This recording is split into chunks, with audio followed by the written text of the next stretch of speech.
رمضان آ گیا ہے گناہوں کی بخشش کے لیے، لیکن اس میں بس بھوکے پیاسے رہنے کا نام روزہ نہیں۔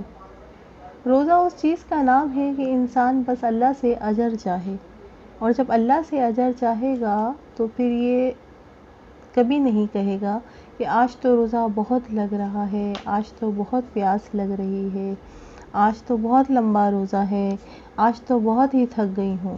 اس طرح کی باتیں کر کے روزہ بور نہیں کرنا اور اپنا اجر ضائع نہیں کرنا۔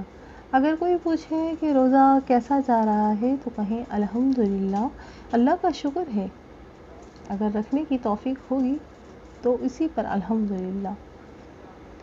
اب ظاہر ہے کہ بھوک پیاس اپنی جگہ ہوتی ہے، لیکن اگر ہم اس کا تذکرہ کرنا شروع کر دیں تو وہ اور زیادہ بڑھ جاتی ہے، اس میں اور اضافہ ہو جاتا ہے۔ تقویٰ کے لیے سب سے پہلی چیز کیا ہوتی ہے کہ ہر کام ہم نے اخلاص کے ساتھ کرنا ہے۔ تو رمضان میں جتنی بھی نیکی کرنی ہے وہ صرف اللہ کی خاطر کرنی ہے۔ ان کا تذکرہ نہیں کرنا، چرچا نہیں کرنا، شہرت نہیں کرنی، لوگوں کے سامنے بڑا بن کر نہیں دکھانا، بلکہ خاموشی کے ساتھ اپنی عبادت کرنی ہے۔ پھر اللہ کے رسول صلی اللہ تعالیٰ علیہ وآلہ وسلم کی سنتوں کو اپنانا ہے۔ روزے میں دیکھیں نبی صلی اللہ علیہ وآلہ وسلم کی سنت کیا تھی، ان کا طریقہ کیا تھا، اس کے بارے میں جاننا ضروری ہے۔ آپ صلی اللہ تعالیٰ علیہ وآلہ وسلم کیا کرتے تھے؟ آپ دیکھیں کہ ہم جب روزہ رکھتے ہیں تو ہم سوچتے ہیں کہ ہم سو کر روزہ گزاریں گے، اسکرین دیکھ کر، کوئی پروگرام دیکھ کر روزہ گزار لیں گے، لیکن صرف بھوک پیاس کاٹنا مقصد نہیں ہے۔ اصل مقصد یہ ہے کہ انسان اس بھوک پیاس کو برداشت کرتے ہوئے اچھے اور نیک کاموں میں زیادہ آگے بڑھے، حتیٰ کہ دل میں کھٹکنے والی چیزوں کو بھی چھوڑ دیں۔ یعنی روزے کی حالت میں جب آپ کو محسوس ہو کہ یہ کام اچھا نہیں ہے، روزے کی حالت میں ایسے شغل میں لگی رہوں، مثال کے طور پر جب آپ اسکرین کھولیں تو ایسی چیزیں نہیں دیکھیں جسے حرام قرار دیا گیا ہو۔ کسی مرد یا عورت کا ستر جو چھپانے کا حکم ہے، اسے دیکھنا حرام ہے، یہ آنکھوں کا زنا ہوتا ہے۔ اب آپ دیکھیں کہ بہت سارے لوگ ایسی خرابیوں میں مبتلا ہیں، خاص طور پر جب سے ہاتھوں میں موبائل فون آئے ہیں، 3G 4G اور اب تو 5G بھی آ گیا۔ اس میں کچھ ایک کلک کی دیر ہوتی ہے، آپ برے سے بری چیز بھی دیکھ سکتے ہیں اور اچھی سے اچھی چیزیں بھی سن سکتے ہیں۔ تو شیطان ہم میں سے ہر ایک کے ساتھ ہے۔ بعض اوقات ہم نیک چیز دیکھتے دیکھتے اس کے بعد کچھ ایسا ہوتا ہے کہ ویڈیوز پر ایک چیز دیکھی، اس پر کوئی ایڈ دیکھ لیا، اس کے بعد پھر کوئی ایک خراب چیز دیکھ لی، پھر وہاں سے وہاں اور وہاں سے وہاں ہوتے ہوتے کہاں پہنچ جاتے ہیں۔ یہ جب ہماری نظروں میں آتی ہیں تو شیطان جال ڈالتا ہے اور ہم اس جال میں پھنس جاتے ہیں۔ لیکن اللہ تعالیٰ نے ہمارے اندر ایک ضمیر رکھا ہے، اس ضمیر سے آواز آتی ہے کہ یہ ٹھیک نہیں۔ تقویٰ اسی آواز کو سننے کا نام ہے۔ ایسی فیلنگ جو اندر سے اٹھتی ہے کہ یہ ٹھیک نہیں کر رہے، یہ نہیں دیکھنا چاہیے، رمضان جو ہیں وہ یہ سب دیکھنے کا نام نہیں ہے۔ آپ کو اچھے کام کرنا چاہیے، زیادہ سے زیادہ قرآن پڑھنا چاہیے، قرآن کی تلاوت کیجیے، قرآن کو سنیے، ذکر کیجیے۔ ہر روز روزے دار کی دعائیں قبول ہوتی ہیں، زیادہ سے زیادہ دعا کیجیے۔ آپ کے پاس دعا کی کتاب بھی ہونی چاہیے کہ آپ کو دعا کرنا نہیں آتا تو آپ دیکھ کر ہی پڑھ لیں، کیونکہ کچھ لوگ کہتے ہیں کہ ہمیں سمجھ نہیں آتا کہ کیا دعا مانگیں، تو اس کے لیے قرآنی دعائیں ہیں، کچھ مسنون دعائیں ہیں، انگلش میں، اردو میں، عربی ترجمے میں، عربی میں، جس میں آسانی ہو پڑھنی چاہیے۔ تو رمضان کے دن عبادت کے دن ہیں، ٹائم پاس کرنے کے دن نہیں ہیں، روزہ گزارنے کے دن نہیں ہیں۔ پھر اسی طرح روزے کی حالت میں بہت باتیں کرنا، اس سے بھی بچنا چاہیے، فضول فون کالز، سوشلائز ہونا، دوستوں میں بیٹھ کر گپ شپ لگانا۔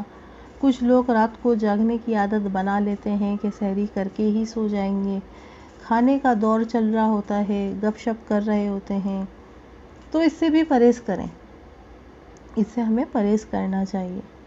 رمضان میں فوکس ہونا چاہیے عبادات کی طرف، تو نبی صلی اللہ علیہ وآلہ وسلم نے اس میں کثرت کلام سے منع کیا۔ فرمایا فائدے کی بات کرے ورنہ خاموشی اختیار کرے۔ خاص طور پر بے مقصد اور بے معنی باتوں سے رسول اللہ صلی اللہ تعالیٰ علیہ وآلہ وسلم نے منع فرمایا۔ روزہ صرف کھانا پینا چھوڑنے کا نام نہیں، بلکہ روزہ تو ہر بے فائدہ اور بیہودہ کام اور جنسی خواہشات پر مبنی حرکات اور کلام سے بچنے کا نام ہے۔ لہٰذا اگر کوئی بھی تمہیں گالی دے یا جہالت کی باتیں کرے تو تم اسے کہہ دو کہ میں تو روزے دار ہوں، یعنی لڑائی نہیں کرنی، بلکہ کیا کہنا ہے کہ میں روزے سے ہوں، میں روزے دار ہوں، تاکہ دوسرے کو بھی یاد آ جائے اور اس طرح وہ لڑنا جھگڑنا چھوڑ دے۔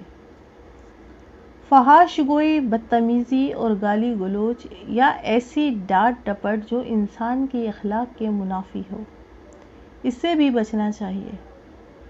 رسول اللہ صلی اللہ تعالیٰ علیہ وآلہ وسلم نے فرمایا جس نے بری باتیں اور جھوٹ نہ چھوڑا، یعنی روزے رکھتے ہوئے، تو اللہ تعالیٰ کو اس کا کھانا پینا چھوڑنے کی کوئی ضرورت نہیں۔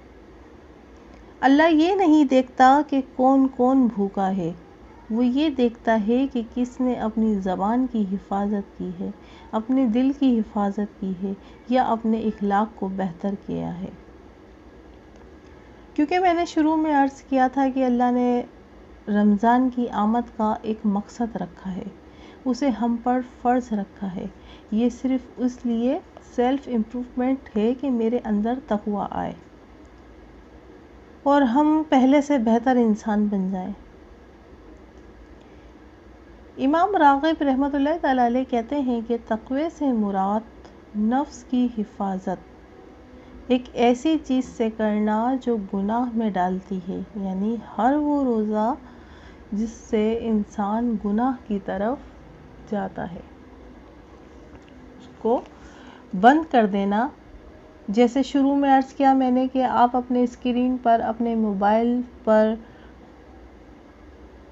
خوب چیک رکھیں تاکہ اچھی چیز سنتے سنتے کسی اور چیز پر اٹک نہ جائیں۔ ہر غافل کر دینے والی چیزوں سے بچنا ہے، یعنی وہ کام، وہ چیزیں جو ہماری عبادات میں، ہمارے روزے میں، ہماری نماز میں خلل ڈالتی ہوں، ان سے بچنا ہے۔ 3 چیزیں ذہن میں رکھنی ہیں۔ سارے جنت کے دروازے کھلے ہیں، اگر اس مہینے میں اللہ نے مجھے اٹھا لیا، یا یہ کہ میرے اچھے کام کرتی ہوں تو ہمیں جنت ویلکم کرنے والی ہے، کیونکہ جہنم کے دروازے بند ہیں۔ مجھے کوئی ایسا کام نہیں کرنا کہ وہ دروازے کھلیں، اور پھر اس امید پر روزے رکھنا کہ اللہ مجھے جہنم کی آگ سے آزاد کر دے۔ پھر دعا کی قبولیت کا مہینہ ہے، دعا خوب کرنی ہے، خصوصاً افطار کے وقت، جہنم سے آزادی کا وقت ہے۔ حضرت جابر رضی اللہ تعالیٰ عنہ سے روایت ہے کہ رسول اللہ صلی اللہ تعالیٰ علیہ وآلہ وسلم نے فرمایا یقیناً اللہ تعالیٰ ہر افطاری کے وقت لوگوں کو جہنم سے آزاد کرتا ہے۔ تو افطار سے پہلے ضرور دعا کیجیے کہ اللہ مجھے جہنم سے آزاد کر دے، کیونکہ اصل کامیابی اسی کی ہے جو آگ سے بچا لیا گیا اور جنت میں داخل کر دیا گیا، وہ دراصل کامیاب ہوا۔ ذکر قرآن ہے، قرآن مجید میں اللہ تعالیٰ فرماتا ہے اللہ کو کثرت سے یاد کرو تاکہ تم فلاح پاؤ اور کامیاب ہو جاؤ۔